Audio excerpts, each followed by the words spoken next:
Wayne Shorter was an artist of unparalleled vision. Describing him as a genius doesn't begin to scratch the surface of why his unique approach to art changed the face of modern music a few times over. And his ethos is brilliantly displayed on this new album, the first in a series of posthumous albums that will be called Celebration. Wayne personally curated all of them before his passing, and Volume 1 features a performance by his long-running quartet from 2014 at the Stockholm Jazz Festival. The members of that quartet, pianist Danilo Perez, bassist John Patitucci, and drummer Brian Blade, have joined us today to shed some light on this new album and on playing with Wayne for over 2 decades. Thank you all so much for being here today, guys. It's good to see y'all. It's good to see y'all together again. Yes. Good to be here. Danilo, you spoke at Wayne's memorial a year ago and told a really illuminating story about your earliest days with the quartet. Could you share that with us? Yeah, I think the memory that I have of that, it was first of all, we have to talk about the mannerism that Wayne had, the look and the way that he was coaching us and mentoring us. So the initial attention came to the way he looked at me when I was playing, and I was trying to play my best. So he kept looking at me like, he just had this look like, what's going on? Like, and I felt it. So I was really worried. I asked John, I asked Brian, and they were like, don't worry about it.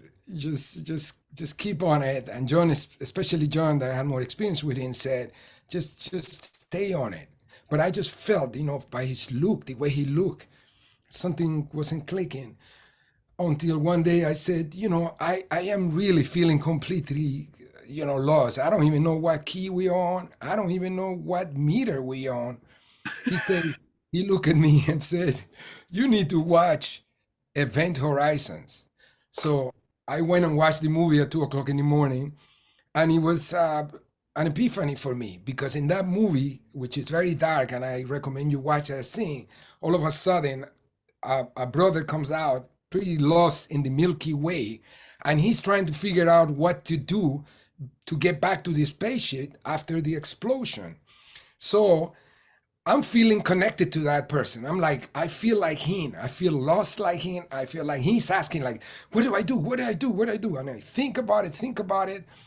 And then he does something. He said, just do something. So I said, okay.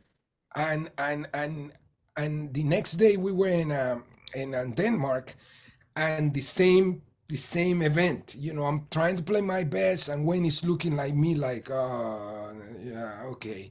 And then I said, forget it. And I went and looked passing, and there was a carousel of horses, and I just went with it. I didn't even know what I did. I just went horses, and I just played that. He immediately reacted. He reacted like, yeah, that's what I'm talking about. And then he said, this is what killed me, Don. He said, horses. And I'm like, what?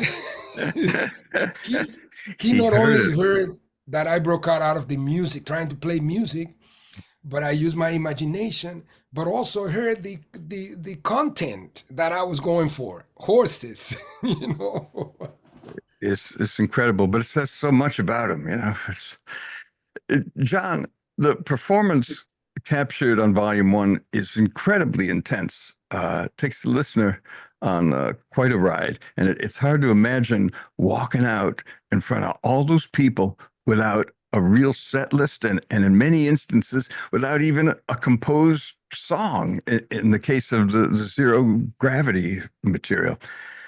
Can you talk about the combination of freedom and responsibility that being in this particular band requires?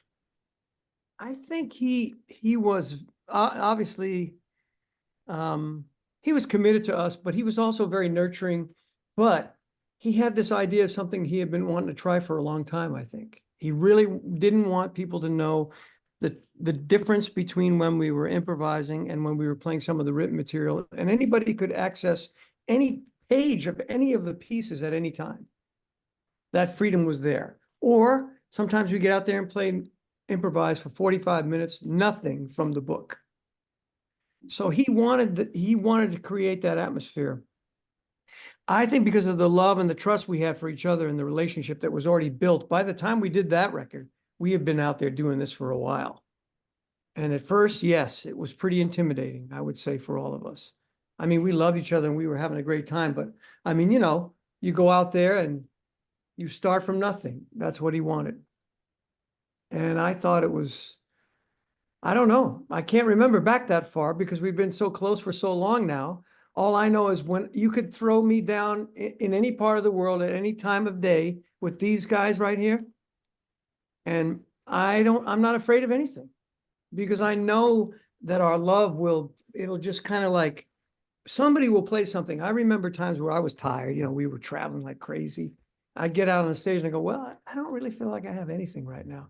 One of them, or Wayne, would play something and immediately we were like kids, like, chase him. Okay, listen, let's do that. It was beautiful. And that's how we had the courage to do it because we had each other. Well, it's a very rare thing to find. And I think that's why you guys had one of the great bands in any genre of music, one of the great bands of all time. Really incredible. But Brian, I know you're too humble to admit this, but your approach to the musicality of drums and to laying down a groove and to understanding and underscoring dynamics, it's been revolutionary and has really changed the game. How did playing with this group with Wayne for almost 20 years impact the essence of your playing? Well, you know, the blessing of it, how deep it truly is, I can't express really in words, but Wayne, he opened the door, you know, for us to walk into that unknown place, and that trust and faith and confidence is immeasurable. You know, what you know, the time we spent, John and Danilo and Wayne together, it brought me to that place of absolute well, his fearlessness and his trust. You know, it's a transmission that's so strong. And once I realized that he wasn't looking for me to be Elvin Jones or Joe Chambers or Art Blakey or Tony Williams, because I couldn't, but he wanted me to be me, and he wanted me to become more of me.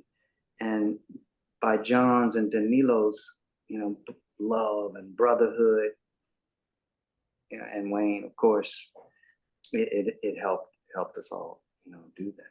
Yeah, that's a beautiful thing, man.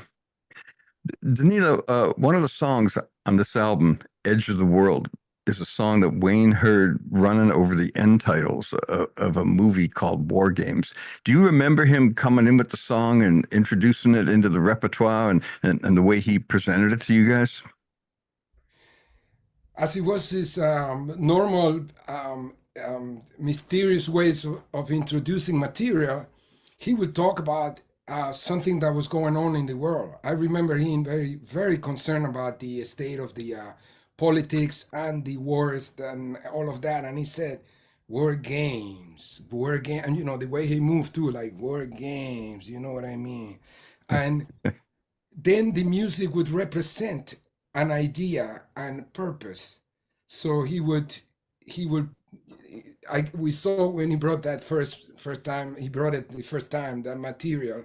I think it might have been around the time we recorded this record, because I think he brought it in and said, let's look at it, When would invite us, almost like a book reading.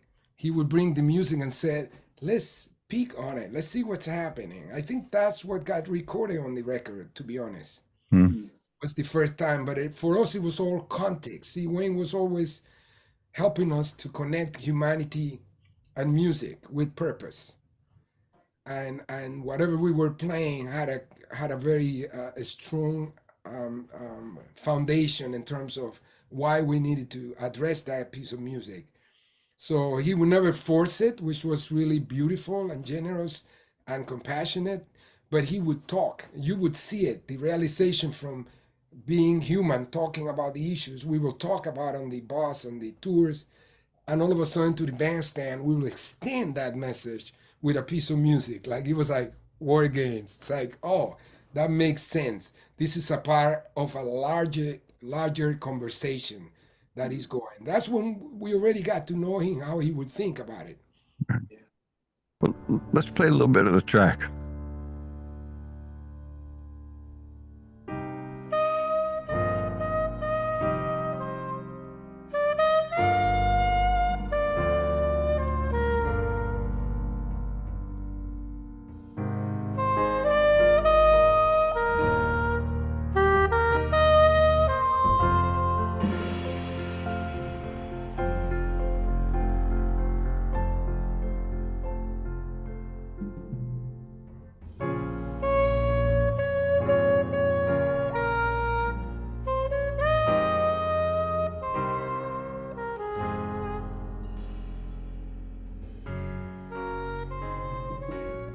That's the Wayne Shorter Quartet from their new archival release, Celebration Volume 1, recorded live at the Stockholm Jazz Festival in 2014.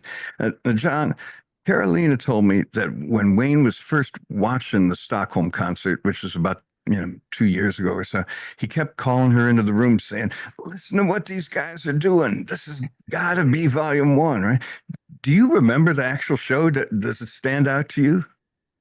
Well, I remember, and I want I want Brian to speak to this too, because Brian's brother Brady came that night too. We were playing it at Opera House, and I just remember, there were so many shows we played, and there were a lot of mountaintop experiences with Wayne, just because it got to this place where it just, we felt like we were vessels. Really, it was a spirit move through the thing, and you just be like, wow, how did that happen? And you're in the middle of it, but it happened, And I remember it being one of those kind of nights where things were popping and things were going on. When later on, when we sat down, Danilo and I was up in Boston teaching with Danilo up at Berkeley at the Global Institute that he has there. And man, we sat down and listened to it one time. I guess it was at your house, right? We put it on. Yes. And I was like, what? I mean, I had no idea. There was all kind of stuff happening that there were hundreds and hundreds of concerts over 20 years of music, So, but it kind of leapt out of the speakers at me. It was a little bit intimidating, actually, because there was a lot of punch behind it. There was power behind it. Yes. But we were removed from the actual event so far, that it was almost like I was listening to a band that it wasn't my record, Yeah, who are those guys? That's right. Brian, I'm guessing that in order to go out in front of thousands of people and improvise zero gravity songs, you must have to prepare yourself before a show, open your mind, drop preconceptions. How do you do that night after night? And what do you actually do to prepare? I don't think I had any ritual, before we would play, other than the one we all shared together, just gathering in the circle and head to head at a certain point. But for myself, it was, I just knew that I would be leaning, towards Wayne and John and Danilo. Like we go out, we about to walk out, and he'd say, "Let's make a movie." Okay, so right there, he's like, "Okay, this is yet to be written. This is yet to be seen or heard." So I just trusted that we were where we were supposed to be, in our position where we were placed, and we had, we've been prepared for this moment. Even in my uncertainty or or maybe lack of confidence in myself at times, but I knew that they had and what was needed.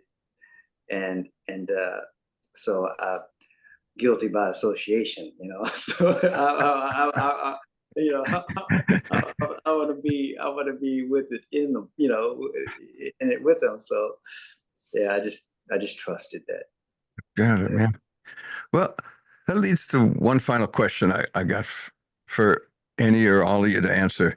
But besides influencing how you think about music, how you approach music, how did playing in this band influence the way you think about life, the way you live your lives every day?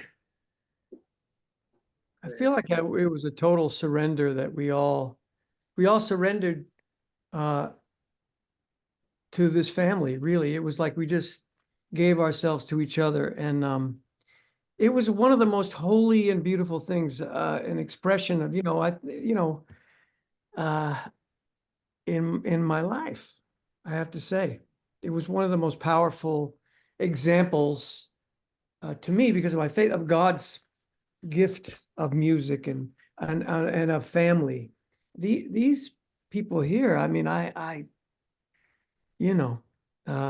I don't see them, I really miss them. And we just try to stay together and we keep playing together and we'll keep celebrating what we learned from Wayne because his humanity, the way he treated our families, the way he cared about things, the way we cared about him, we all became like sons. Hmm. You know, he was someone who, and I saw him drop his guard. Like I knew him before these guys came too, and we were pretty tight.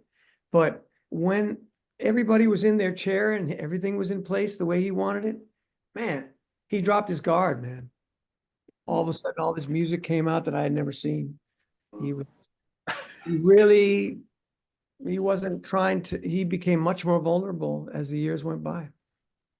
Yeah, that's what I was going to ask. Did that rub off on all of you? Absolutely. And, I have to say that because of this experience with the quartet, because of meeting Wayne, I do have a family now. I got married. He was able to mentor me and show me the power of courage and commitment through marriage. And that was the first thing he taught me. The first lesson was, Doctor, what should I practice? What should I need to work musically? He goes, you need to get married. And I understand it now completely. He said, living a creative life and a committed life takes a lot of courage. And he told Carolina, Danilo wants more music lessons, but he really needs to understand that he need to collect more life stories because that's he's gonna be developing and playing on it. No more music lessons. He needs more life lessons. And I follow his advice, and now I'm married with 3 kids. So living a creative life, also a compassionate life to try help other people open their own gift and a spiritual awakening for life, and understanding that before you are an artist, you are a human being first. And that was a very strong lesson that we got from Wayne. He really was a testimony of what he would talk to us about in generosity and creativity. He taught us that right now one of the greatest weapons against negativity is embracing music in a full totality. We need to keep practicing creativity in the world. Beautiful, man. Brian, you got anything to add to that? Oh man, I just they, John and Danilo really, they sum it up, with what Wayne not only gave to us personally, but obviously what the whole world receives from hearing him. Not not only the privilege of him speaking or reading an interview, but just that sound. You hear Yes. you hear a note, and Yeah. so much is transmitted from the man and from his heart. And so I just try and just keep listening. Beautiful. Gentlemen, Celebration Volume 1 is an incredible addition to the quartet's canon of recorded music. You guys had one of the best bands to ever walk the face of the earth, and it's really heartwarming to see you three together, and it's an honor. So it was a little intimidating, but it's an honor to speak with all of you today. Thanks so much for being here. You, man. Very much, Dan, for the invitation. Yeah, man, and thank you all for watching. We'll see you next time on First Look. If you enjoyed First Look and would like to see more, please hit the subscribe button and also click the bell icon. That way, you'll be notified when we post our next video.